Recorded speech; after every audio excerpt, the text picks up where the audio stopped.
Kita orang Islam kan percaya kalau Nabi Isa alaihissalam itu diangkat ke langit oleh Allah waktu Bani Israel hampir ngeslay beliau. Terus siapa dong yang disalib sama Bani Israel? Yuk kita bahas. Selamat datang di Gina Nunggu Buka. Gina Nunggu Buka.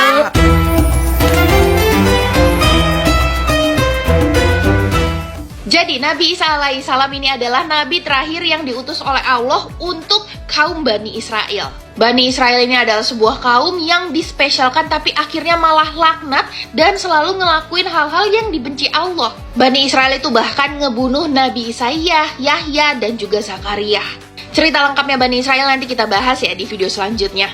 Nabi Isa alaihissalam itu lahir dari seorang perempuan yang bernama Maryam. Maryam adalah keponakannya dari Nabi Zakaria yang dibunuh sama Bani Israel juga tuh. Nabi Isa alaihissalam ini lahir tanpa sperma dari ayah. Jadi ruhnya itu langsung dikasih dari Allah. Nah dari kecil Nabi Isa ini udah banyak dikasih mukjizat sama Allah. Nih kita lihat ya. Yang pertama, lahir tanpa ayah. Yang kedua, waktu bayi aja udah bisa berbicara. Yang ketiga, bisa menyembuhkan orang-orang buta dan sakit kusta. Dan juga bisa menghidupkan burung dari tanah. Terus juga menurunkan makanan dari langit. Tahu apa yang ada di dalam rumah, termasuk makanan apa aja yang disimpan tanpa masuk ke dalam rumahnya ya. Terus juga yang terakhir adalah menghidupkan orang mati. Ini semua bisa dilakukan Nabi Isa atas izin Allah ya guys, inget tuh. Nah meskipun Bani Israel itu udah banyak banget dikasih lihat nih mukjizatnya Nabi Isa yang diberikan oleh Allah, banyak banget kaum Bani Israel ini yang masih belum percaya kalau Nabi Isa itu adalah nabinya Allah. Karena ini Nabi Isa itu pengen meluaskan dakwahnya dengan cara pergi ke Baitul Maqdis yang sekarang disebut sebagai Masjid Al-Aqsa. Saat itu Nabi Isa pergi ke Baitul Maqdis waktu bakal ada acara festival Paskah kaum Yahudi. Festival Paskah Yahudi ini adalah perayaan selama 8 hari memperingati keluarnya Bani Israel dari tanah Mesir, kuasanya Fir'aun tuh yang diperbudak gitu.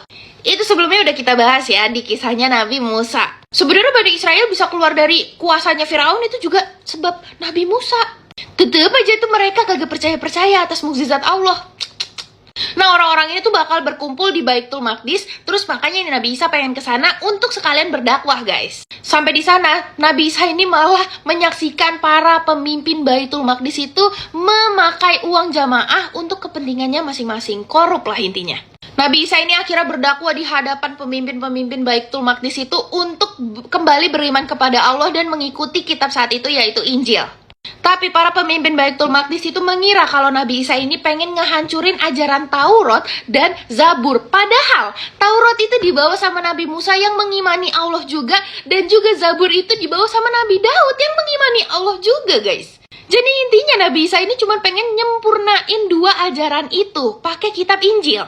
Kita kan udah pada belajar tuh di sekolah di agama Islam soal ini kan. Kalau belum nanti gue jelasin lagi deh. Nah, seiring berjalannya waktu, alhamdulillahnya nih, pengikut Nabi Isa ini makin bertambah. Ngebikin pemimpin-pemimpin Baitul Maqdis saat itu tuh jadi ketar-ketir karena udah jarang orang ngasih duit ke mereka, guys. Jadi mereka itu nggak bisa korup lagi, kurang gitu duitnya. Akhirnya, para pemimpin ini ngadu ke Raja Roma yang saat itu berkuasa di Palestina. Terus bilang kalau Nabi Isa ini harus di stop. Kalau enggak, bisnis di Baitul Maqdis itu akan berhenti dan Palestina gak bisa lagi ngekontrol kerajaan di Roma. Nah, Raja Roma ini akhirnya setuju dan dia akhirnya nyuruh para pemimpin-pemimpinnya ini untuk ngebunuh Nabi Isa alaihissalam dengan cara disalib. Kabar itu pun akhirnya nyebar sampai bikin Nabi Isa ini khawatir tentang keselamatannya. Tapi di sini Allah yang Maha Penyayang ini nenangin hati Nabi Isa dengan cara ada ya ditulis di surat Ali Imran ayat 55. Allah mengatakan kalau Nabi Isa itu akan diangkat ke langit dan mensucikannya dari orang-orang kafir. Di sini hati Nabi Isa pun akhirnya jadi tenang dan melanjutkan dakwahnya. Sampai-sampai nih datanglah nih pasukan itu ke rumah tempat Nabi Isa berdakwah. Sumpah di sini gue merinding banget dengerin ya guys. Di dalam rumah dakwah ini Allah itu menyuruh Nabi Isa untuk bertanya ke 12 pengikutnya yang ada di dalam rumah itu. Sesungguhnya di antara kalian ada yang mengkufuriku sebanyak 12 kali setelah beriman kepadaku. Dan ada di antara kalian yang akan diserupai denganku, ia akan dibunuh karena kedudukanku, dia pun akan menjadi teman dekatku di akhirat nanti. Pas Nabi Isa ini ngomong kayak gitu, ada salah satu pengikutnya ini, laki-laki yang masih muda, tiba-tiba berdiri. Dan Nabi Isa langsung nyuruh dia duduk lagi. Sampai 3 kali Nabi Isa bertanya lagi, pemuda yang sama itu pula yang berdiri. Dan beliau ngomong nih, "Aku wahai Isa." Di sini Nabi Isa bertanya lagi untuk meyakinkan dia, apakah benar kamu pengen diserupai dengan aku dan dibunuh oleh Bani Israel? Dan tetap pemuda ini mengiyakan. Terus tiba-tiba wujud dari laki-laki muda ini tuh berubah menyerupai Nabi Isa atas kuasa Allah. Dan langit-langit yang ada di rumah itu tiba-tiba atapnya kebuka. Allah pun akhirnya nerbangin Nabi Isa ke langit tanpa ketahuan sama Bani Israel. Gak lama dari situ guys, akhirnya pasukan Bani Israel ini ngedobrak pintu rumah itu. Dan ya dilihat ini ada Nabi Isa kan, padahal mah itu bukan Nabi Isa. Kan Nabi Isa udah diangkat guys tuh ke langit ya.